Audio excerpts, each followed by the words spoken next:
Жалезная заслона ўсё больш рэальная. Чаму амаль усе суседзі адгароджваюцца ад Беларусі? Грошы не пахнуць. Як у Віцебску робяць дэталі для ракетаў, якімі расейцы забіваюць украінцаў. І гульня ў кальмара па-беларуску. Каб засяліцца ў інтэрнат, будучым студэнтам даводзіцца спачатку пажыць на вуліцы. Серада, 13 жніўня, 19 гадзіна. Аб'ектыў. Я, Валер Руселік, вітаю спадарства і запрашаю на выданне.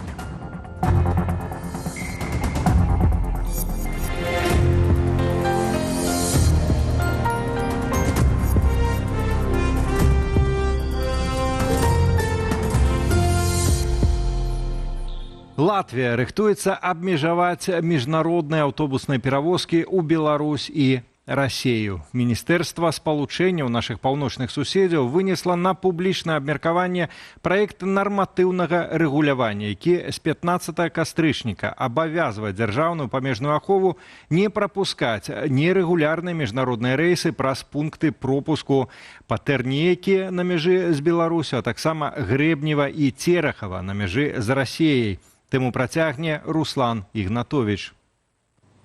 Улады Латвіі заўважылі, што ў апошні час усё больш пасажыраў прыязджае ў краіну, а гэта павялічвае рызыку для бяспекі іх мяжы, якая таксама з'яўляецца знешняй мяжой еўразвязу. З 15 кастрычніка пад забарону трапяць нерэгулярныя аўтобусныя рэйсы. Гэта датычыць, напрыклад, турыстычных аўтобусаў або іншых маршрутаў, што не ходзяць паводле сталага раскладу. У людзей застанецца магчымасць перасекаць мяжу аўтобусамі, што ходзяць па раскладзе. Гэтая навіна з Рыгі прагучала на фоне транспартнага калапсу, што здарыўся напярэдадні 12 жніўня на адным з самых запатрабаваных маршрутаў рэгіёну паміж Менскам і Вільняй. У той дзень два буйныя перавознікі, беларускі Менск-Транс і літоўскі Еўралайнс, абвясцілі, што прыпыняюць большасць рэйсаў у абодва бакі. Асноўная версія, што гучыць сёння з літоўскага боку, адсутнасць неабходных дазволаў. Літва з пачатку 2024 года удвая скараціла іх колькасць з 58 да 29 на месяц. Пры гэтым дакументы выдаюцца на падставе парытэту. Калі літоўскі перавознік атрымлівае дазвол, беларускі таксама мае атрымаць аналагічны. Учора ж у Еўралайнс назвалі і іншую прычыну – вучэнні «Люты воўк-2025» каля беларускай мяжы. А ў каментары Белсату кіраўнік аддзелу міжнародных перавозак Менск-Трансу Андрэй Навагродскі заявіў, асноўная праблема ў адсутнасці дазвольных дакументаў. Пасля скасавання часткі рэйсаў шлях з Менску ў сталіцу Літвы ператварыўся ў сапраўднае выпрабаванне. Адзін з варыянтаў – шукаць прыватных перавознікаў у інтэрнэт-чатах, але ў такім выпадку давядзецца стаяць у чарзе разам з легкавымі аўтамабілямі і заплаціць каля 60 еўраў. Іншы даўжэйшы маршрут праз Польшчу, дзе працуе адзіны пераход Берасце-Тэрэспаль. Замест наўпроставых 188 кіламетраў паміж Менскам і Вільняй давядзецца праехаць праз Варшаву больш за 1000 кіламетраў і правесці на мяжы каля 16 гадзінаў. Балтыйскі рэгіён паслядоўна скарачае магчымасці свабоднага перамяшчэння, пакідаючы беларусам толькі кантраляваныя і прагназаваныя маршруты. Для пасажыраў гэта азначае даражэйшыя білеты і доўгія дарогі. Руслан Ігнатовіч, Белсат. Набыць крэдытнае жытло цяпер стане складаней. Ад сёння Беларусбанк павялічыў стаўкі па крэдыце «Іпатэка Экспрэс». Адпаведна, для тых, хто бярэ крэдыт на 20 гадоў для пакупкі кватэры на другасным рынку, стаўка вырасла больш як на 1%, агулам да 18,5% гадавых. На сёння чвэрцю купляў на другасным рынку праходзіць з выкарыстаннем крэдыту. Павялічылася таксама крэдытная стаўка на набыццё гатовага жытла у забудоўніка і кватэры на другасным рынку для тых, хто мае патрэбу ў паляпшэнні жыллёвых умоваў. Адметна, што напярэдадні старшыня праўлення Нацбанку Роман Галоўченка заяўляў, маўляў, стаўка рэфінансавання, да якой прывязаны адсотак крэдытавання, застаецца нязменнай, і прычынаў для яе павышэння няма. Наадварот, магчымае нават зніжэнне. Беларускі расследавальніцкі цэнтр апублікаваў расследаванне пра месца віцебскага заводу «Монолит» у ланцугу расійскай ваеннай прамысловасці. На працягу 3 гадоў паўнамаштабнай вайны ва ўкраіне «Монолит» атрымаў больш за 40 мільёнаў долараў США з продажу кандэнсатараў, якія цяпер знаходзяць у аскепках расійскіх ракетаў. Падрабязней Юлія Цяльпук. На гэтых кадрах Харкаў, дзе сёлета ў сакавіку 60 асобаў былі параненыя ў выніку запуску расійскіх ракетаў «Іскандер». А гэта кіеўская дзіцячая больніца «Ахмад-Дыт». Летась пасля атакі дзясяткамі крылатых ракетаў Х-101 і калібраў. У аскепках зброі гэтых тыпаў украінскія адмыслоўцы знаходзяць вось такія шматслойныя керамічныя кандэнсатары вытворчасці віцебскага заводу радыёдэталяў «Монолит». Беларускі расследавальніцкі цэнтр апублікаваў адпаведнае расследаванне ў партнёрстве з «Радыёсвабода» і украінскім праектам «Слідства Інфо». «Монолит» поставляет переважно такой российской конторы спецэлектронны комплект, который, у свою чергу, является важным доставцем для российского войсково-промыслового комплексу. Керамічныя кандэнсатары, яны выкарыстоўваюцца не толькі в ракетах, вялікай колькасці ракет, але таксама і в элементах супрацьпаветранай абароны. Да сакавіка гэтага года «Монолит» адправіў расійскаму таварыству спецэлектронкамплект прадукцыю на суму больш чым 40 мільёнаў долараў. 96% паставак складаюць менавіта кандэнсатары з «Монолиту». Прапагандысты летась адзначалі. 99% вырабаў ідзе на экспорт у Россию. А кіраўнік Віцебскай вобласці дадаў. Уже 2 года они показывают очень хороший результат, что не может не радовать. Акурат 2 гады перад гэтым выказваннем Путін увёў войскі ва ўкраіну. Дастаўнік кандэнсатараў для зброі супраць украінцаў трапіў у 2023 годзе на так званую рэспубліканскую дошку гонару за найлепшыя паказнікі ў галіне сацыяльна-эканамічнага развіцця. Гэта лукашэнкаўская адзнака. Ён жа вылучаў і прадпрыемства «Інтэграл», якое пастаўляе расійскаму ваенпраму мікрачыпы, што таксама раней высветлілі ў беларускім расследавальніцкім цэнтры. Узоры мікраэлектронікі, якую хваліцца рэжым, не ёсць прагрэсіўнымі, кажа Станіслаў Івашкевіч. Яны не падыходзяць для сучаснай тэхнікі, але добра падыходзяць для тэхнікі ваеннай. Таму што там не трэба, каб гэтыя мікрачыпы былі маленькімі, каб іх было мноства функцыяў, функцыі плюс-мінус прымітыўныя па мерках сённяшняга развіцця тэхналогій. Галоўнае для іх пытання, каб яны былі ўстойлівыя да змены тэмпературы, да знешніх шокаў, да удараў. Адметна, што кантрольны пакет акцыяў віцебскага «Монолиту» належыць расійскаму таварыству «Кулон», пастаўніку ваенна-прамысловага комплексу Расіі. Што да санкцыяў, то супраць радыёзаводу пакуль што дзеюць толькі ўкраінскія абмежаванні. Юлія Цяльпук, Белсат. Беларусы другая паводле колькасці група замежных студэнтаў у Польшчы. Нягледзячы на гэта, нашыя суайчыннікі і суайчынніцы ўсцяж сутыкаюцца з рознымі складанасцямі падчас паступлення. То не даюць еўрапейскія візы, то патрабуюць апастыль дакументаў і сертыфікаты цэнтральнага тэставання, якія для часткі нашай моладзі папросту немагчыма атрымаць праз палітычныя прычыны. Цяпер чарговая праблема – адсутнасць адпаведных моўных сертыфікатаў. Тыму працягне Наста Печанькова.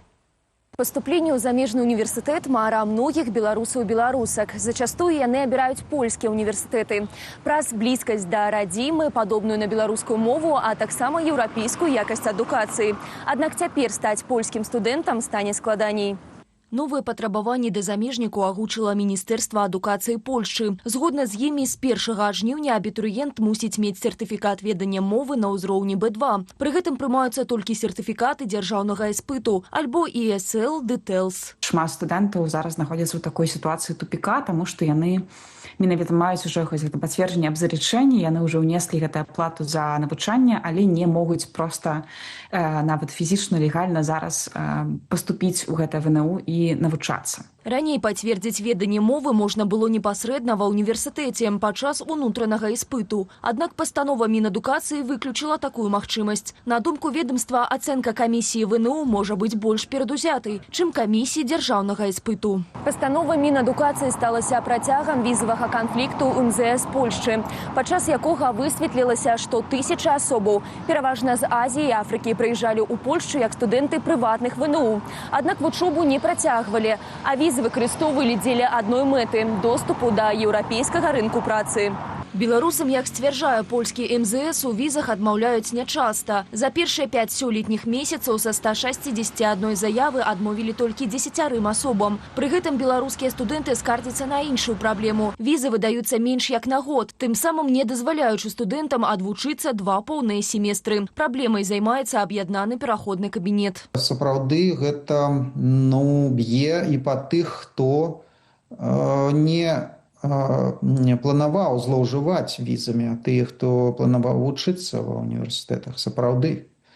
Вось. І такіх ўсё ж таки большасць, як паказвае статыстыка, як мінімум паміж беларусаў такіх значная, пераважная большасць. Сітуацыя з моўнымі сертыфікатамі таксама на кантролі ў дэмакратычных сілаў. Намеснік кіраўніцы аб'яднанага пераходнага кабінету Павел Латушка звярнуўся да шэрагу польскіх установаў з прапановай абмеркаваць магчымыя варыянты залагоджвання праблемы. Мы адзначылі, што для нас важным з'яўляецца магчымасць каштоўнаснага выбора для беларускіх студэнтаў, які у сітуацыі, калі гэтая праблема не будзе вырашана, на жаль, хутчэй будуць кіравацца на навучанне ў Расійскую Федэрацыю. Звярнуцца да адміністрацыі універсітэту ўжо цяпер самастойна абітурыентам прапановвае дарацца Светлана Тихановская ў справах моладзі ды студэнцтва Маргарыта Ворохава. Попросіць універсітэт пра часовую даведца аб заручэнні ці заручэнні з умовай, як такія выдаюцца у некаторых кейсах, каб атрымаць гэту кароткатэрміновую візу, якая дазволіць прыехаць у зону Шенгена, у Польшу і здаць гэтыя экзамены, але менавіта гэта не дазваляе навучацца на тэрыторыі Польшчы, таму што патрэбна гэтая студэнцкая віза. Таксама сярод варыянтаў, які экспертка прапановвае студэнтам, зрабіць шенгенскую візу, здаць адзін з 3 прапанаваных іспытаў польскай мовы ды пачаць вучобу з 2 семестру, альбо накіраваць ліст універсітэту з просьбай адтэрмінаваць залічэнне на 1 год. Наста Печанькова, Белсат. Сотні маладзёнаў начуюць на вуліцы, у намётах, у машынах, на лаўках. І гэта не музычны фестываль, а адзіная магчымасць атрымаць месца ў інтэрнаце Беларускага дзяржаўнага медычнага каледжа ў Менску. Навучальная ўстанова мае толькі 600 месцаў у інтэрнаце для іншагародніх, таму студэнты мусяць запісвацца ў чаргу за сотні да падачы дакументаў. Адна са студэнтак у сацыяльных сетках распавядае, што прыехала за сотні да падачы, але стала ажно 56-ю ў чарзе. Паводле спісу перазоў праходзіў кожныя 3 гадзіны. Калі цягам хвіліны ўладальнік нумару ў чарзе не адказваў, яго пераносілі на апошняе месца. Каб не страціць свайго нумару, дзяўчыне давялося разам з сяброўкамі правесці ноч у намёце. Сама падача дакументаў заняла хвілін 5, аднак, як кажа дзяўчына, не факт, што месца ў інтэрнаце яна ўсё-ткі атрымае. І тут невялічкая рэмарачка. Відэа, на якім, уласна, былі зафіксаваны гэтыя чэргі, гэта начаванне на вуліцы, і відэа, якое разляцелася спачатку ў сацыяльных сетках, пазней было выдаленае. Бо калі узгадаць эту ўжо знакамітую антыкавідную фразу Лукашэнкі, вы бачыце вірус, вось і я яго не бачу, тут таксама можна прымусіць выдаліць відэа і ўсё, вы бачыце праблему, і я не бачу, і няма. Вельмі красамоўна.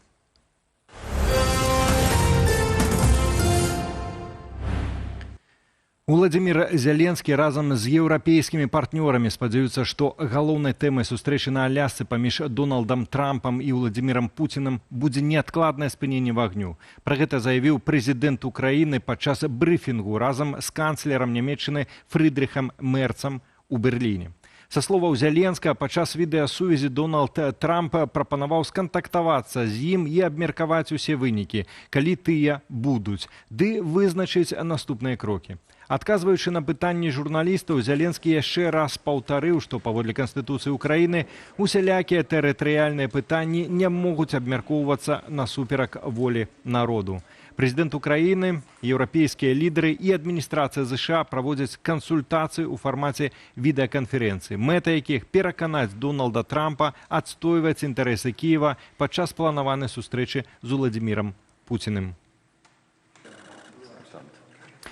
Еўразвяз вымагае ад ЗША падтрымання Кіева і адначасова ціску на Маскву, а таксама аніякіх кулуарных мірных планаў. Перад сустрэчай Дональда Трампа з Владзімірам Пуціным на Алясцы еўрапейскія лідары сёння ў Берліне адкрыта папярэджваюць пра рызыкі, якіх колечы незаконных абменаў тэрыторыямі, а таксама падкрэсліваюць, што мір магчымы толькі з удзелам Украіны. На гэтым тле гучаць жорсткія ацэнкі экспертаў і рэзкія загалоўкі ў міжнароднай прэсе. Падрабязнасці ў нашага еўрапейскага карэспандэнта Алеся Сіліча. Украіна ніколі не прыме умоваў, якія азначаюць страту тэрыторыяў. Гэтак сёння заявіў падчас сустрэчы ў Берліне з федэральным канцлерам Фрыдрыхам Мерцам Владзімір Зеленскі, дадаўшы, што любы мір мусіць грунтавацца на міжнародным праве. Гэтая пазіцыя была агучана і падчас панядзелкавага саміту Еўразвязу, які ўпершыню за многія гады прайшоў не ў жывую, а ў онлайн-фармаце. Паводле яго вынікаў лідары краінаў ЕЗ яшчэ раз замацавалі просты прынцып. Шлях да міру ва ўкраіне не можа вызначацца без удзелу самой Украіны. Перамовы магчымы толькі пры ўмове спынення агню або істотнага зніжэння інтэнсіўнасці баявых дзеянняў, а міжнародна прызнаныя межы нельга змяняць гвалтам.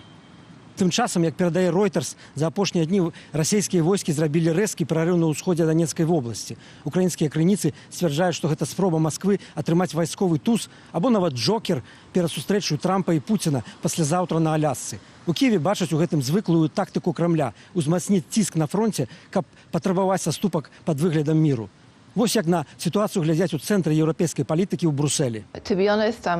Калі шчыра, я вельмі занепакоеная тым, што прэзідэнт Трамп можа паспрабаваць дамовіцца з Пуціным, бо мае нездаровую апантанасць ім. Ён, здаецца, бачыць у ім патэнцыйнага партнёра, сябра, а гэта цалкам памылковы падыход. Вельмі малаімаверна, што такое калі-небудзь адбудзецца. Любы, хто чытае расійскія СМІ, можа адразу зразумець, што Пуцін і ягонае атачэнне думаюць пра прэзідэнта Трампа. Любое заахвочванне Расіі прывядзе хіба што да таго, што прэзідэнт Пуцін скіруе свой позірк на іншую краіну ў рэгіёне або яшчэ дзе-небудзь. Любая ўзнагарода агрэсару будзе ўспрынята ім самім як сігнал ісці далей і выбіраць новую мішень, мяркуюць у Еўразвязе. А таму аб'яднаная Еўропа плануе працягваць ціск на Расію і падтрымліваць Украіну. Пазіцыя Каі Калас – гэта практычна дарожная мапа. Санкцыі, зброя, бюджэтнае падтрыманне і курс на ўваход Украіны ў Еўразвяз. Што да Украіны, то трансатлантычнае адзінства, падтрыманне Украіны і ціск на Расію – гэта тое, як мы скончым гэтую вайну і перадухілім будучую расійскую агрэсію ў Еўропе. Міністры замежных справаў Еўразвязу выказалі падтрыманне крокам ЗША, што прывядуць да справядлівага міру. Тым часам мы працуем над новымі санкцыямі супраць Расіі, большай вайсковай дапамогай Украіне і дадатковым падтрыманнем бюджэтных патрэбаў Украіны і яе працэсу далучэння да еўрапейскага звязу. Урэшце, як сцвярджаюць некаторыя эксперты, перад сустрэчай на Алясцы галоўнае пытанне не ў тым, з кім пасядзець у пакоі, а ў тым, ці захаваюцца правілы пасля выхаду з яго. А калі Украіну адсекчы ад перамоваў, то гэта, зазначаюць яны, будзе ўспрынята міжнароднай супольнасцю не як кампраміс, а як адкрытая здрада агульным прынцыпам дэмакратыі і цяперашняй прынцыповай пазіцыі Еўразвязу. Алесіліч, Белсат, Бруссель.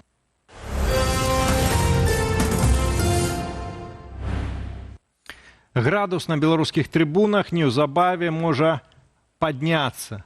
І не толькі праз зацятае змаганне спартоўцаў. Міністэрства антыманапольнага рэгулявання і гандлю ў сваім тэлеграм-канале запусціла пытанне, каб даведацца, ці варта дазволіць продаж піва і слабаалкагольных напояў падчас спартовых імпрэзаў непасрэдна на трыбунах.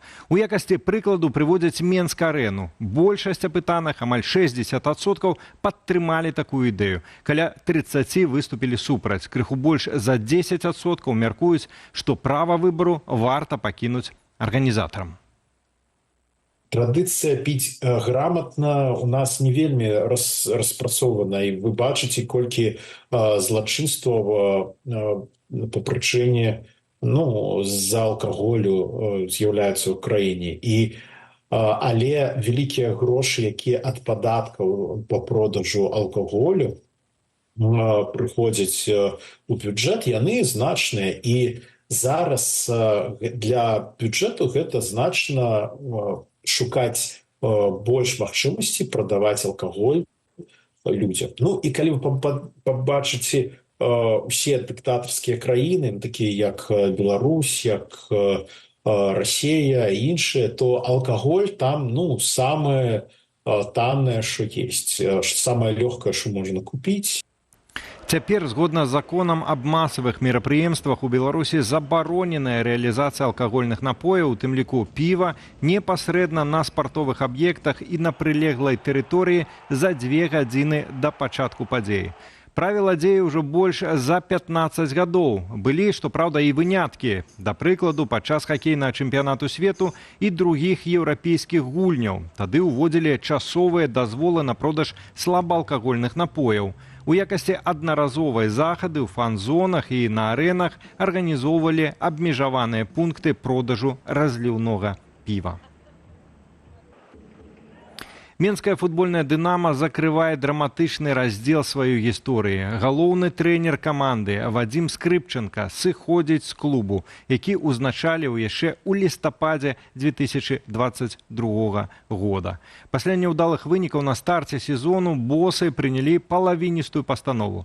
Дазволілі пайсці Вадзіму ў адпачынак, адхіліўшы яго ад галоўнай каманды. Аднак затым, паводле афіцыйнага сайту белаблакітных, клуб меўся працягнуць супрацу з трэнерам, але той сам пастанавіў пакінуць пасаду, і кіраўніцтва не перашкаджала ягонай пастанове.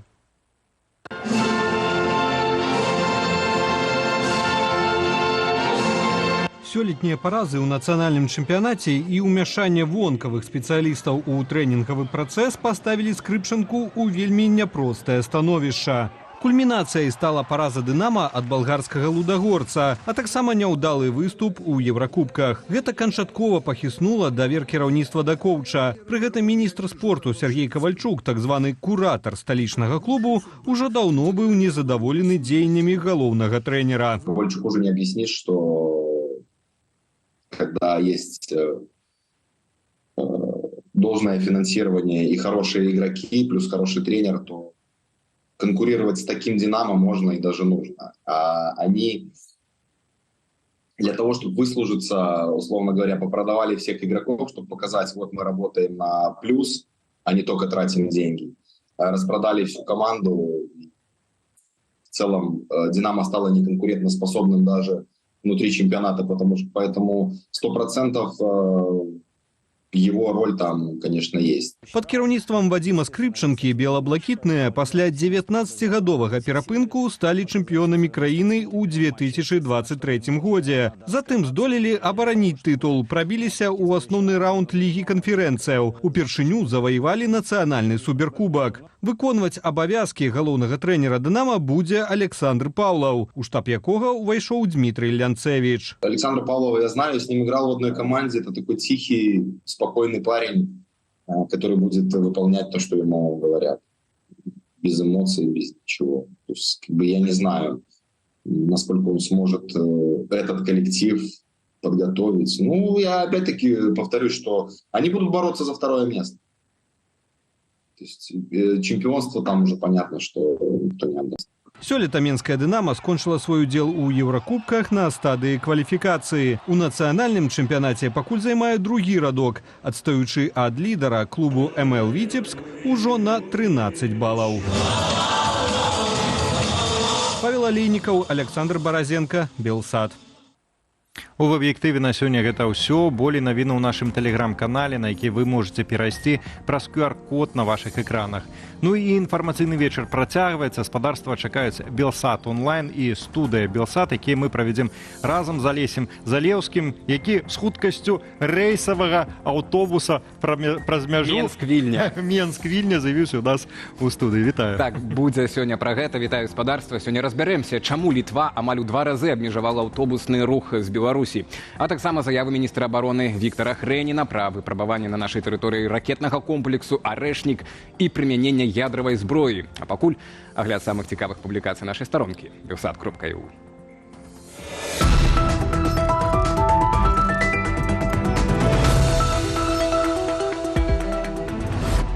Беларускія навукоўцы ў эміграцыі сустрэліся ў Эстоніі на другой канферэнцыі «Вялікі ВОЗ», зарганізаванай згуртавання беларускіх суполак Эстоніі. У праграме былі навуковыя даклады, тэхнічныя варштаты, нефармальныя дыскусіі. Пра вынікі канферэнцыі на інтэрнэт-старонцы Белсату піша наш калега Алесь Наваборскі.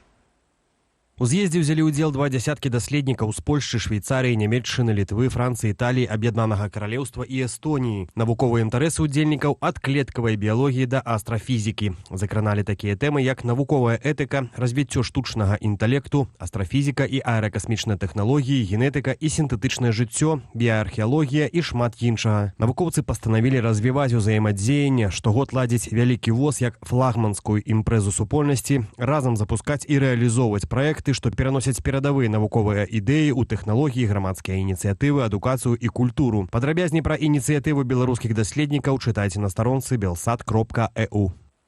Пакуль увесь свет у чаканні сустрэчы лідараў ЗША і Расіі на Алясцы, ва ўкраіне працягваюцца жорсткія баявыя дзеянні. Адным з самых напружаных месцаў фронту апошнімі днямі стаў раён Дабрапілля і Пакроўску у Донецкай вобласці. Што адбываецца у гэтым раёне, піша мая калега Ганна Калтыгіна.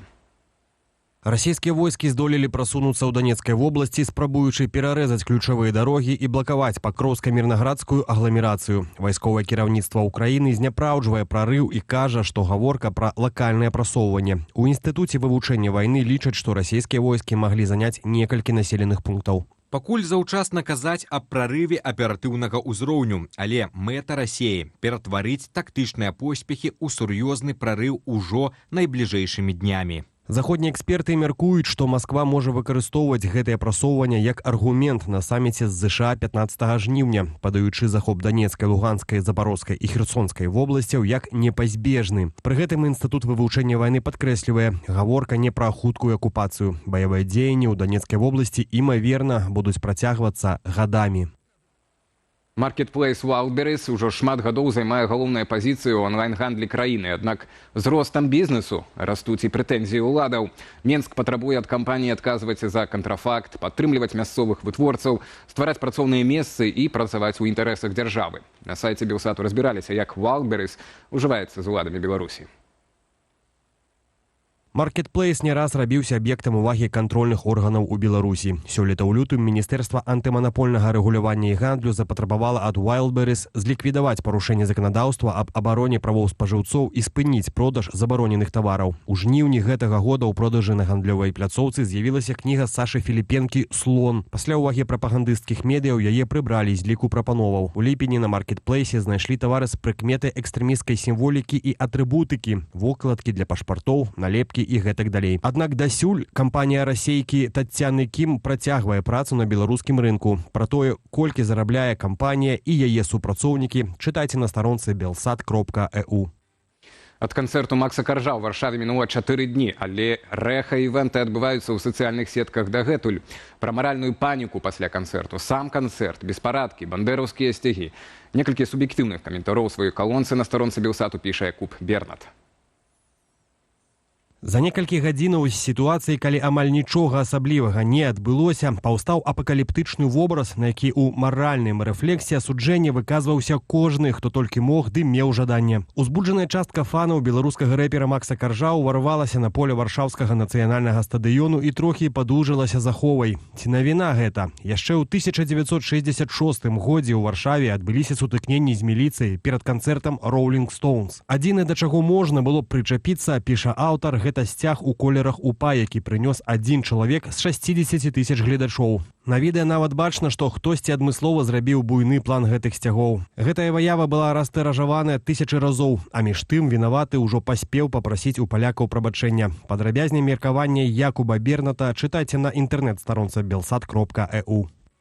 Як патрапіць у Еўразвяз пасля скарачэння аўтобуснага руху з Літвой? Навошта афіцыйны Менск зноў пагражае суседзям ядравай зброяй і арэшнікам? Гэтая тэма абмяркуем у студыі Белсат з топавымі экспертамі ў рэгіёне. Запрашаю.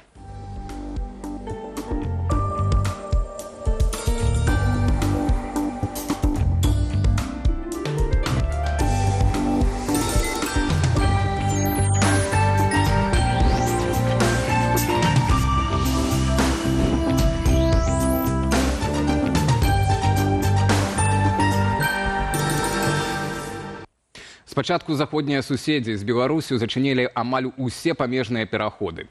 Цяпер Літва скарачае амаль удвая аўтобусны рух паміж краінамі. Цягнікі не ходзяць ужо некалькі год. Плануе абмежаваць транспартны рух з Беларусю і Латвія. Ну і у нашай рэдакцыі Руслан Ігнатович ужо другі дзень капае гэтую тэму. Руслане, вітаем цябе, калі ласка, што адбываецца на мяжы цяпер, таксама чаго варта чакаць беларусам? Вось ці будуць нейкія паслабленні, магчыма, пры выездзе з краіны, альбо толькі горш будзе, калі ласка. Вітаю, калегі, і зараз я все распавяду. Апошнія дні паказалі, што сітуацыя на межах Беларусі і краінаў еўразвязу пагаршаецца не эпізадычна, а сістэмна. Дзень 12 жніўня стаў паваротным для аднаго з апошніх адносна стабільных транспартных маршрутаў у Еўропу. Беларускі Менск-Транс і літоўскі Еўролайнс прыпынілі большую частку аўтобусных рэйсаў паміж Менскам і Вільняй. Афіцыйная прычына – няма дазволаў, што выдае Літва. Але гэта толькі вяршыня айсбергу. Што мы маем у фактах? З пачатку 2024 года ўрад Літвы удвая скараціў колькасць такіх дазволаў з 58 до 29 на месяц. І выглядае, што гэта не тэхнічны крок, а частка паслядоўнай палітычнай лініі – звесці кантакты з Беларусю да мінімуму. Кожны дазвол выдаецца на падставе парытэту, калі яго атрымлівае літоўскі перавознік, аналагічны мае атрымаць і беларускі.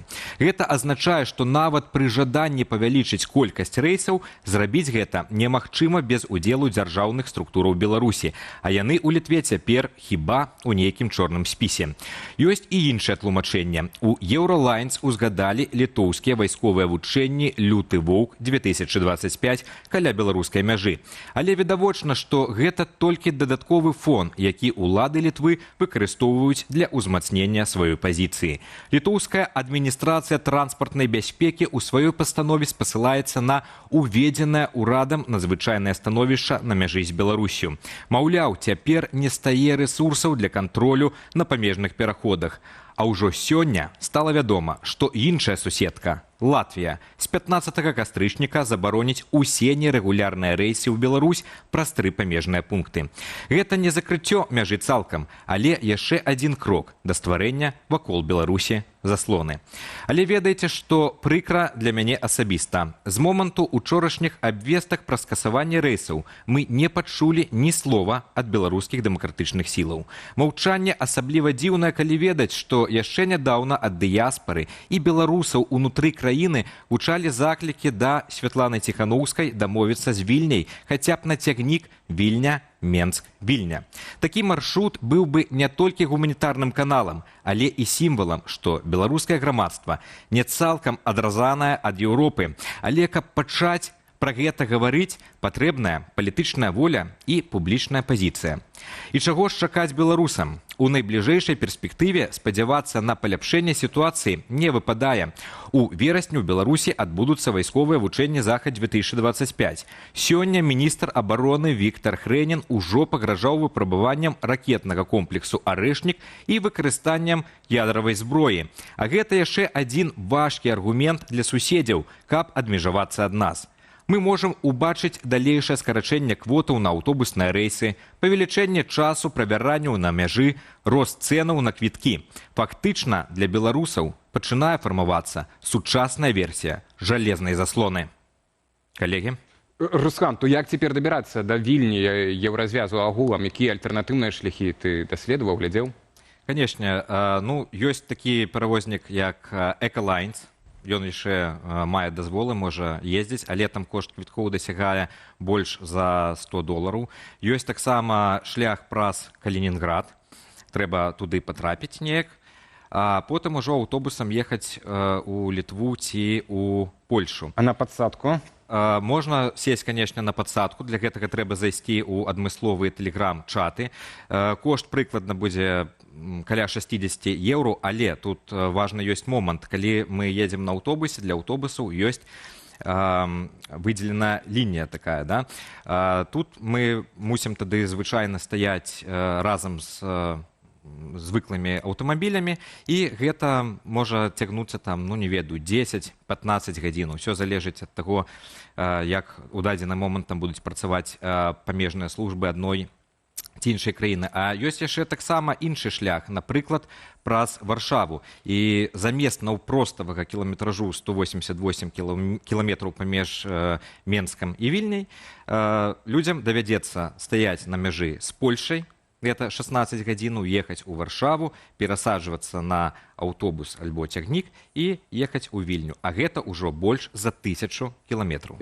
Так. Ну, то падсадка ці пападаць проста в гэтыя аўтобусы, што засталіся, хіба што адзін і такі... Ну, яшчэ ёсць шматлікія шляхі, я не заклікаю гаспадарства, калі што, пратораныя грамадзянамі далёкіх паўднёвых краінаў. Вось. Я яшчэ раз, я не паўтараю, ну а калі ўжо жартам падсумаваць, то што, Руслане, атрымліваецца джипам, толькі на джипе ездзіць праз мяжу. Лепш гэтага не рабіць. Лепш дамагацца, каб беларусы мелі вось гэтае спалучэнне з Еўропай. Ведаеце, я тут магу успомніць такі момант, калі ў свой час дзяржаўным тэлеканалам у Беларусі забаранілі, пазбавілі іх ліцэнзіяў на спартовыя трансляцыі, беларусы пачалі глядзець расійскія федэральныя тэлеканалы, пачалі глядзець футбол там. І зараз замест таго, каб піць каву ў Вільні, у Варшаве, атрымліваць адукацыю. Да, атрымліваць адукацыю і гэтак далей, людзі могуць проста паехаць ва ўмоўную там Маскву і піць каву там, і вучыцца там, на жаль. Дзякуй, Руслан. Уласна, хутка вызначым, наколькі магчыма беларускаму грамадству дамагацца ад Вільні ці ад Варшавы такіх крокаў насустрач, мінаючы беларускую дзяржаву, каб адкрывалі для нас межы. І не мінаючы беларускае грамадства, гаспадарства, канешне ж, гаворка пра вас. Дзякуй вялікі за тое, што застаецеся з Белсатам, за тое, што бярэце ўдзел, чынны ўдзел у нашай апытанцы. Як заўжды, прыемна угадваць і трапляць у лік самага папулярнага адказу. На пытанне, хто вінаваты ў тым, што маем жалезную заслону? Лукашенко, 84%. Вельмі падобны вынік на выбараў прэзідэнта Беларусі. Вось ты падгледзеў ўжо лічбы, а я меў да цябе якраз пытанне, як ты думаеш, не сяброўскі нам захад, колькі адсоткаў прагаласавалі? Так, зараз паглядзім, як будуць вынікі нашага пытання, зазірайце туды, яно ананімнае, змяняцца па ходу нашай размовы з нашым першым спікерам, Вадзім Мажэйка, палітычны аналітык, з намі на відэасувязі. Вечар добры, Вадзім. Прывітанне, студэнцтва. Прывітанне. Вось апошнія гэтыя навіны пра Літву, хаця это не да канца навіны. Рашэнне было прынята яшчэ ў 2024 годзе, як аказваецца, цяпер не толькі спахапіліся і гэтыя квоты скарацілі на беларускія аўтобусы. Але бачыш ты ў гэтым нейкую палітычную лінію адмысловую Вільню на тое, каб зачыняцца все-таки ад беларусаў, каб менш кантактаў, менш прыязджалі беларусаў у Літву? Ну, безумоўна, гэтыя рэйсы скарачаюцца не таму, што аўтобусы скончыліся ці дарогі паламаліся. Ясна, што гэта рашэнне палітычнае, і гэта рашэнне адбываецца, у кантэксце, па-першае, прост настрою ў Літве, бо так, сапраўды, дарэчы, не толькі Літва, ва ўсёй Еўропе мы бачым настроі не надта прыязныя да міграцыі, і нават калі міграцыя вельмі часовай на дзень-другі, калі вось так прыязджаюць, нават гэта часам выклікае не лепшае ўражанне. І ясна, што другі вялікі чыннік – гэта чыннік бяспекі, бо сапраўды адная справа, калі ты правяраеш такія аўтобусы ў мірны час, па шчырасці мы ўсе ведаем, што часцяком такія праверкі – гэта тэатры бяспекі, і хтось там, умовно, колькі глядачоў Белсата могуць узгадаць, як яны там кантрабандай правозілі умовно там сала, калбасу праз беларуска-еўрапейскую мяжу колькі разоў. І могуць уявіць колькі разоў такой жа самай кантрабанды там могуць правозіць рускія дыверсанты, зброі ці выбухоўкі. І мы разумеем, што, на жаль, гэта шмат у чым не надта лёгка кантраляваць, і таму вось гэтыя зараз аргументы бяспекавыя, і так яны часцяком сёння ў Еўропе пераважаюць. І мы разумеем палітычныя аргументы, вось якія ясныя для нас, чаму важна, каб быў беларусам кісларод, каб беларусы маглі ездзіць у Еўропу, дыхаць вось гэтай еўрапейскай дэмакратыяй, бачыць Еўропу не праз прызму прапаганды, а на ўласныя вочы. Але, на жаль, вось гэтыя стратэгічныя мэты, яны часцяком проста тонуць пад вось гэтай бяспекавай аргументацыі, якая ёсць цяпер. Ну і па шчырасці гэта аргументацыя не беспадстаўная, не на пустым месцы, гэта не некая там ксенафобія. Часцяком так тут ёсць рэальныя разумеючаму пра бяспеку Еўропы хвалююцца. Але ясна, што беларусам, якія ў выніку трапляюць у неабходнасць стаяць яшчэ больш у чэргах, ад гэтага, мякка кажучы, канешне, не лягчэй, і стратэгічна для Беларусі, на жаль, гэта не так і добра, колькі разоў тут не разумею все прычыны. Вадиме, вось наш калега Руслан Ігнатович літаральна некалькі хвілін таму, уводзячы аўдыторыю у тэму, адзначаў таксама, што з боку дэмакратычных сілаў назіраецца такое маўчанне вось на гэтую тэму, хаця і дыяспара таксама звярталася да прадстаўнікоў дэмсілаў, і ў прыватнасці нашы рэагуюць таксама на гэта нашы гледачы. У прыватнасці Вожык Патрыёт піша: дык а што мусяць казаць дэмсілы тым жа літоўцам? Супрацоўнічаеце з рэжымам? І вось я перафармулюю ўсё разам у такое пытанне: дык а ввогуле ці ёсць сэнс сёння звяртаць увагу на маўчанне альбо, магчыма, гаварыць пра бяздзеянне беларускіх дэмакратычных сілаў? Ці яны ў стане ўвогуле штосьці зрабіць у гэтай сітуацыі, альбо гэта все-таки пытанне іншага парадку, пытанне нацыянальнай бяспекі, і тут беларускія дэмсілы не дарацца літоўцам? Я б сказаў, тут заўжды патрэбна, канешне, шукаць вельмі непросты баланс. Па-першае, я адзначыў, што, наколькі я ведаю, беларускія дэмакратычныя сілы далёка не бездзейнічаюць, і ўсе гэтыя пытанні так на кантроле, на гэта звяртаюць увагу, у тым ліку дзякуючы і увагі медыя, за што дзякуй і Белсату, гледачам Белсата. Я ведаю, што беларускія дэмсілы клапаціліся і адносна прыездаў аўтобусамі, і адносна розных абмежаванняў, якія вводзіліся на аўтамабілі. Разам з тым трэба разумець, што у беларускіх дэмсілаў таксама ёсць лімітаваны рэсурс, у тым ліку рэсурс магчымасці ўплыва на палітыку тых краінаў, якія ажыццяўляюць. І, скажем так, у беларускай палітыцы ёсць людзі, якія разумеюць, што абараняючы інтарэсы беларусаў, безумоўна, але важна заставацца проста рэлевантнымі для Еўропы, бо чалавек, які будзе сёння казаць: адкрыйце ўсё, не звяртаючы увагі на бяспеку, ён не будзе ў Еўропе ўплывовым. І, умоўна кажучы, вось тут нават там стрымаюся ад ці хвалебных, ці крытычных імёнаў, але ёсць у беларускіх дэмсілах палітыкі, якія вось проста ходзяць і кажуць: у Ходжанкавым Еўропа адкрыла межы, і ўсё проста патрабуем гэтага. Яны гэтага не дабіваюцца і выглядаюць фактычна маргінальна. Ёсць палітыкі, якія гэта адвакатуюць карэктна, не надта публічна, разумеюць таксама гэтыя бяспекавыя прычыны, і так ім атрымоўваецца дабівацца нейкіх, хай сабе не такіх вялікіх, хацелася б, але саступак. І, умоўна кажучы, калі вось такія больш мейнстрымныя палітыкі дэмсілаў пачнуць вось гэтак жа сабе весці, проста, ведаеце, прыгожыя, такі нармальныя палітыкі-папулісты, проста казаць, зрабіце вось тое, што хочуць мае выбарцы.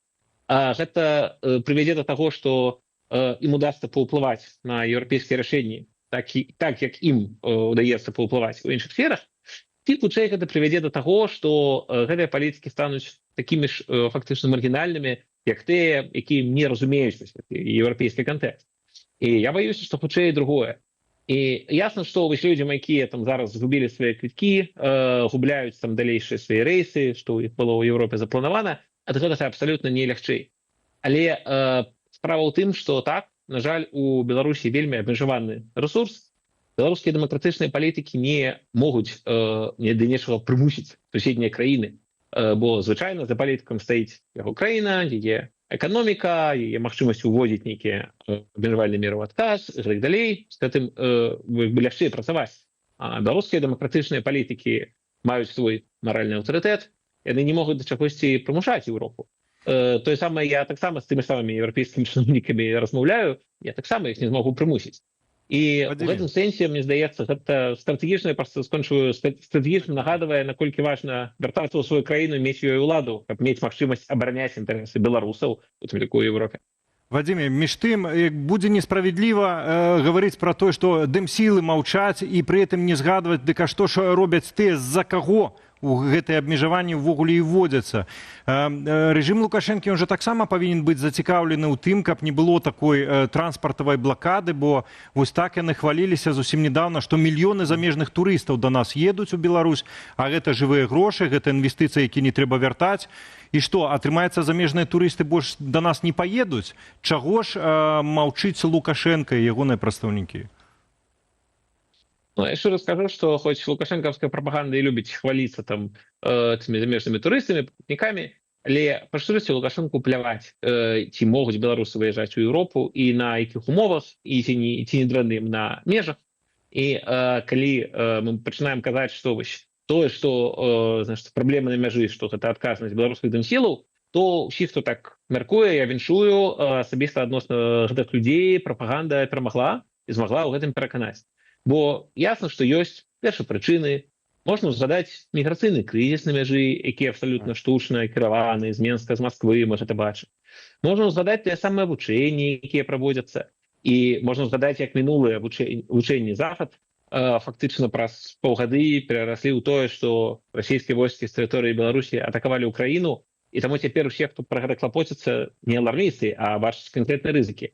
За ўсё гэтыя абмежаванні адбываюцца. І гэта, канешне, важна не забываць. І таму абсалютна важна так лабіяваць беларускія інтарэсы, адвакатаваць. Вельмі важна стратэгічна даводзіць, чаму беларусы ў Еўропе гэта стратэгічна важна. Але таксама так існуюць межы магчымага. І мне таксама вельмі сумна, што вось так адбываецца, што у выніку закладнікамі атрымліваюцца проста людзі, якія сёння так згубілі гэтыя квіткі і не могуць нармальна даехаць. Гэта праблема. Але так, на вялікі жаль, гэта просто вынік таго, якой сітуацыі апынулася сёння Беларусь. Ну, так, і плата, так, за то. Дзякуй вялікі. Ну, Вадзім, 9% у нас толькі лічыць, ну, як ты кажаш, ахвяры прапаганды, што вінаваты ў гэтым Ціхановская з Ратушкам. Так, дзякуй вам. Ну, ахвяры прапаганды ці боты прапаганды, але так, вельмі важна просто гэта тлумачыць, каб заўжды гледачы памяталі, дзе прычына, а дзе наступствы. І прычына — гэта рэжым Лукашэнка. Так, дзякуй вялікі. Вадзім Мажэйка, палітычны аглядальнік, быў з намі на відэасувязі. Абмяркоўвалі апошнія абмежаванні з боку Літвы да ўезду беларусаў у гэтую краіну. І адразу пераносімся да іншую нашу заходнюю суседку. Польшча катэгарычна адмаўляе дыалог з афіцыйным Менскам. Такую пазіцыю абазначылі ў польскім міністэрстве замежных справаў, і гэта стала адказам на ліст ад Міністэрства абароны Беларусі з прапановай правесці перамовы ў справе бяспекі, паведаміла польскае радыё РМФ-ФМ 24. У польскім ведомстве патлумачылі свой адказ тым, што з тэрыторыі Беларусі пры дапамозе афіцыйных уладаў цягам 4 гадоў трываюць варожыя гібрыдныя аперацыі супраць Польшчы. Яскравым прыкладам там назвалі сітуацыю на мяжы. Таксама у МЗС адзначылі, што афіцыйны Менск працягвае выступаць суагрэсарам Расіі ў вайне супраць Украіны. Мінабароны Беларусі, у сваю чаргу, працягвае рабіць эскалацыйныя заявы пра супольныя з Расіяй вучэнні «Захад-2025». Сёння міністр Віктар Хрэнін анансаваў выпрабаванне ў Беларусі ракетнага комплексу «Арэшнік» і выкарыстанне ядравай зброі. Вадзім Кабанчук, прадстаўнік аб'яднанага пераходнага кабінету па абароне і нацыянальнай бяспецы, з намі на відэасувязі. Вечар добры, спадар Вадзім. Вітаю. Добрый вечер, дякую за запрошение. Ну і пройдземся, так, бадай па гэтым заявам Віктара Хрэніна, хаця на іх ужо адказаў галоўнае так, ГУР Украіны, это галоўнае ўправленне выведкі, так. Украіны, яны сказалі, што ўзровень пагрозы, звязаны з вучэннямі Запад-2025, даволі нізкі. Але вось сённяшнія заявы Хрэніна, як мы можам класіфікаваць як эскалацыю ў рэгіёне, бо ядравая зброя, ракетны комплекс «Арэшнік» страляе ў цэнтры Еўропы. Але это так, вучэнні. Я нагадаю, што «Арэшнік» пазіцыянуецца як зброя, якую немагчыма перахапіць. І размова пра ўвядзенне ядернай зброі ў Беларусі пачалася тады, калі украінцы напрыканцы 2022 года паспяхова правялі некалькі контрнаступаў і рыхтавались да великого контрнаступа летняга. Тады з'явілі заявы, што ў травень 2023 года ў Беларусь будзе введзена тактычная ядерная зброя. Я мяркую, што гэта быў абгавораны, заранее узгоднены адзіны сцэнар з расіянамі, каб в выпадку чаго яны малі такі стабілізацыйны важель, бо яны былі не ўпэўнены на той момант, што ім атрымаецца стрымаць украінскую армію, азброеную заходняй тэхнікай. Безумоўна, гэта крок эскалацыйны, гэта распаўсюд ядернай зброі ў рэгіёне, в нашай краіне, і нясе непасрэдную пагрозу для Беларусі. Таму што мы, нават мне цяжка ўявіць, што мы і так краіна, якая вельмі моцна пастрадала ад аварыі на Чорнобыльскай АЭС, калі пачнуцца нейкія ядравая эскалацыя, то вы самі разумееце, можа быць і адказ менавіта па той краіне, якая застасуе ядерную зброю. Мы бачым, што Трамп в адказ на гэтае размахиванне ядровой пагрозай, ён пачынае рэагаваць таксама. Зусім недавно были его загады про пересовывание 2 подводных човнов з ядерной зброей, плюс зараз Британию переместили тактичную ядерную зброю американцев на склады. Спадар Вадзіме, ну вось вы згадалі Трампа, дык можа можна патлумачыць вось гэтую эскалацыю, прынамсі рыторыкі лукашыстаў, якраз і тым, што Лукашенко чарговы раз перабуўся, больш он там Трампа не любіць, зноўку аблізвае Пуціна, а тут яшчэ і на Алясцы неўзабаве перамовы, і тут трэба ўзмацніць вось пазіцыі свайго старэйшага, не ведаю каго там, брата, не брата Пуціна, і таму вось давайце і мы тут яшчэ арэшнікам памахаем. Ці можна так патлумачыць таксама? Безумоўна, Лукашенко, ён ва ўсёй гэтай гульне не суб'ектен, яго просто выкарыстоўвае Расія. Расія найперш выкарыстоўвае Беларусь на такі скрайні сцэнар, я маю на ўвазе пад ядровай эскалацыі, тому што ёсць пытанне удару ў адказ. А па каму будзе наносіцца гэты удар в адказ? Я шчыра кажучы, я не хочу вельмі развіваць гэтую тэму в прямым эфире, как просто не ствараць паніку, не напружваць обстановку. Уласна, бо я, спадар Вадзім, хацеў вас запытацца, якія могуць быць планы Пуціна на Беларусь, улічваючы магчымасці ягоныя актуальныя? Путин дзейнічае згодна заявленай сваёй канцэпцыі по адкіданню НАТО на межы 97-го года. И, безумоўно, он хочет закончить справу с Украиной. Это значит зрабіць Украину зноў своим вассалом, позбавить ее державности. Он же заявил уже на Мюнхенской конференции еще в 2007 году обновление Советского Союза, Советской империи, откидание НАТО. Але гэта ўсцяж актуальна. Я меркую, ж сам попросіўся на сустрэчу да Трампа.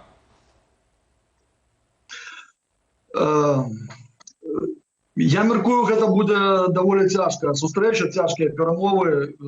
Паглядзім, чым яны закончацца. У мяне моя асабістая думка, выніку будзе не шмат з гэтых перамоў. Мы уже бачылі некалькі заяў з боку Трампа еще до пачатку яго кадэнцыі, як ён казаў, што вайна будзе спынена за один дзень, потым называў розныя тэрміны. Як мы бачым, эскалация только нарастает, и удары российской армии и по мирных городах Украины нарастают, и мы бачим интенсификацию боевых деяний на фронте. Так. Спадар Вадзіме, прынамсі раней пастаянна гучала такая ацэнка, што дзеянні Лукашэнкі, ягоныя пастаянныя манеўры вайсковыя ўздоўж украінскай мяжы, гэта не непасрэдная небяспека ўварвання з тэрыторыі Беларусі, але гэта вось такі метад адцягвання часткі сілаў з іншых участкаў украінска-расійскага фронту. І ведаем, што апошнім часам складаная на шэрагу участкаў сітуацыя у тым ліку для украінскіх вайскоўцаў. Наколькі вот цяпер гэтая функцыя адцягвання украінскіх сілаў застаецца на высокім узроўні, калі ацэньваць войскі Лукашэнкі. Альбо калі глядзець на гэтыя заявы ГУР Украіны, што нізкая пагроза, то в прынцыпе там і нічога асабліва і не адцягваюць. Украінцы разглядаюць расійска-беларускі кардон як фронт. І ён зараз не в актыўным стане, калі мы берем 22 год, там велись боевые деяния, зараз он не в активном стане. Украина, я лечу, предприняла шерах мер, как достатково эффективно умацаваць гэты свой кордон, и там из-за географии не так шмат накірункаў, по яким можно ажыццяўляць наступ. Тому адносна невеликими силами, калі што, Украина может стрымліваць пагрозы. При сучасных сродках выведки групоўка, якая будзе канцэнтравацца в Беларусі, она будзе ўскрыта. І украінцы прыкладна зараз уяўляюць колькасць гэтай групоўкі. Яна для Украіны можа быць, да, створыць пагрозу, калі яны, напрыклад, прыкладна на ўзроўні 22-го года сканцэнтруюць тэхніку і жывую сілу. Пакуль мы гэтага не бачым. Але могуць быць тут іншыя выклікі, могуць быць выклікі для рэгіёна. для краін Балтыі, напрыклад. Таму што мы не ведаем планаў Пуціна на наступныя этапы эскалацыі, таму тут засцярога павінна быць з усіх бакоў. Так, а мы, дарэчы, знаходзімся ў пачатку, прынамсі, этого этапа эскалацыі. Дзякуй вялікі за размову. Вадзім Кабанчук, прадстаўнік аб'яднанага пераходнага кабінету ў абароне і нацыянальнай бяспецы, быў з намі на відэасувязі. Дзякуй. На гэтым у нас усё. У студыі Белсат. Будзем удзячныя за упадабанні і каментары пад нашай трансляцыяй у YouTube. Там жа вы знойдзеце інструкцыю, як зрабіць гэта бяспечна. Ну а цяпер традыцыйна прапаноўваем спадарству агляд найцікавейшых публікацый з сацыяльных сетак. Белсат онлайн у вашай увазе.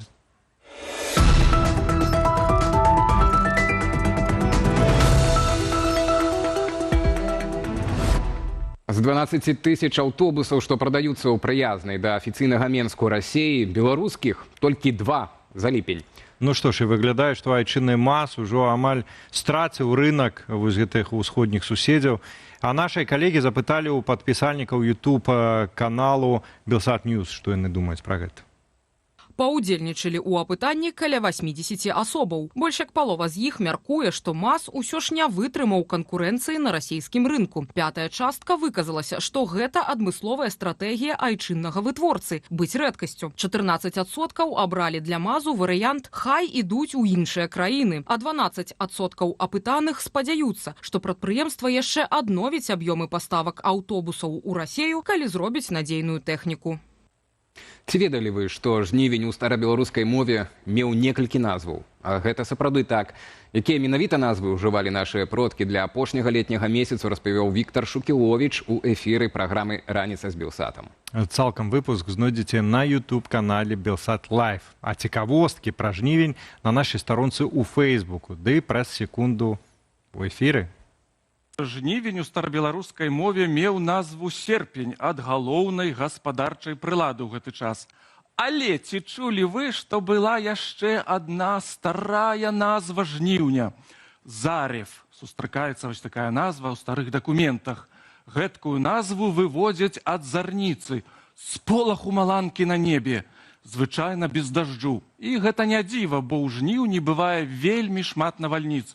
Некаторыя таксама звяртаюць увагу, што назва «Зарев» магла выводзіцца ад зарыва, водбліску святла на небе, бо жнівень – гэта ж месяц зарападаў.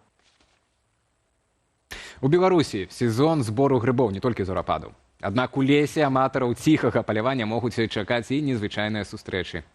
Ну вось, да прыкладу, адзін з беларускіх інтэрнэт-карыстальнікаў напаткаў адну вельмі цікавую, вельмі прыгожую птушку, лясную птушку. І што гэта за такі крылаты насельнік? Давайте... Што ты хацеў сказаць? Я хацеў сказаць, што дзяліцеся, пакуль будзе ісці відэа, хто першы ў каментарах назаве, як называецца гэта птушка. Паехалі.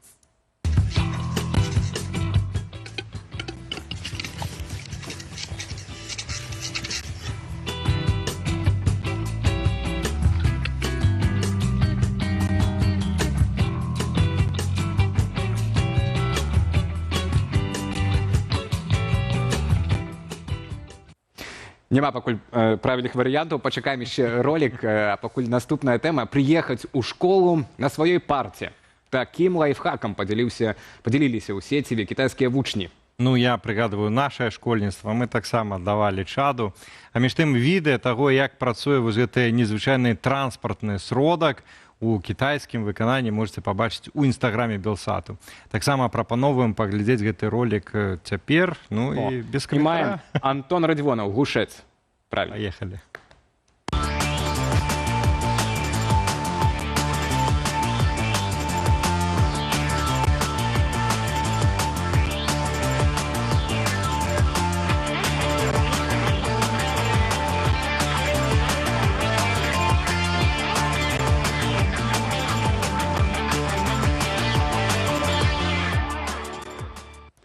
Ну што ж, гаспадарства, напрыканцы падсумоўваем нашае пытанне, хто вінаваты ў тым, што маем жалезную заслону. Прыемна бачыць, што ніхто не перагарнуў старонку, ніхто не забыў усё як ёсць. Все адэкватна ацэньваюць сітуацыю. Вінаваты, вядома ж, Лукашенко. Ну і асобнае прывітанне 3 процентам з несяброўскім нам захадам. Спадарства усім галасам радыя, і тым, хто за нас, і тым, хто супраць нас. Галоўнае, каб усе былі за Беларусь. Ну і высветліць, ці глушэц, ці Цецярук там быў все-таки. Усё-таки там быў глушэц. Чым ён адрозніваецца Цецярука? Тут спрэчка сур'ёзная. Ну, ты ведаеш, это як параўнаць маманта і слона і спытаць, чым адрозніваюцца. Ну, розныя птушкі. Окей, будзем глядзець Google. Пойдзем зараз залезем разглядаць Цецярукоў і глушцоў, вам тое ж самае раім. Ну, а на гэтым у нас усё. Дзякуем за ўвагу, за ваши каментары, таксама за ваши падабайкі. Для вас працавалі Валера Руселік і мой калега, непараўнальны Алесь Залеўскі. До новых сустрэч. Белсаце, пакуль.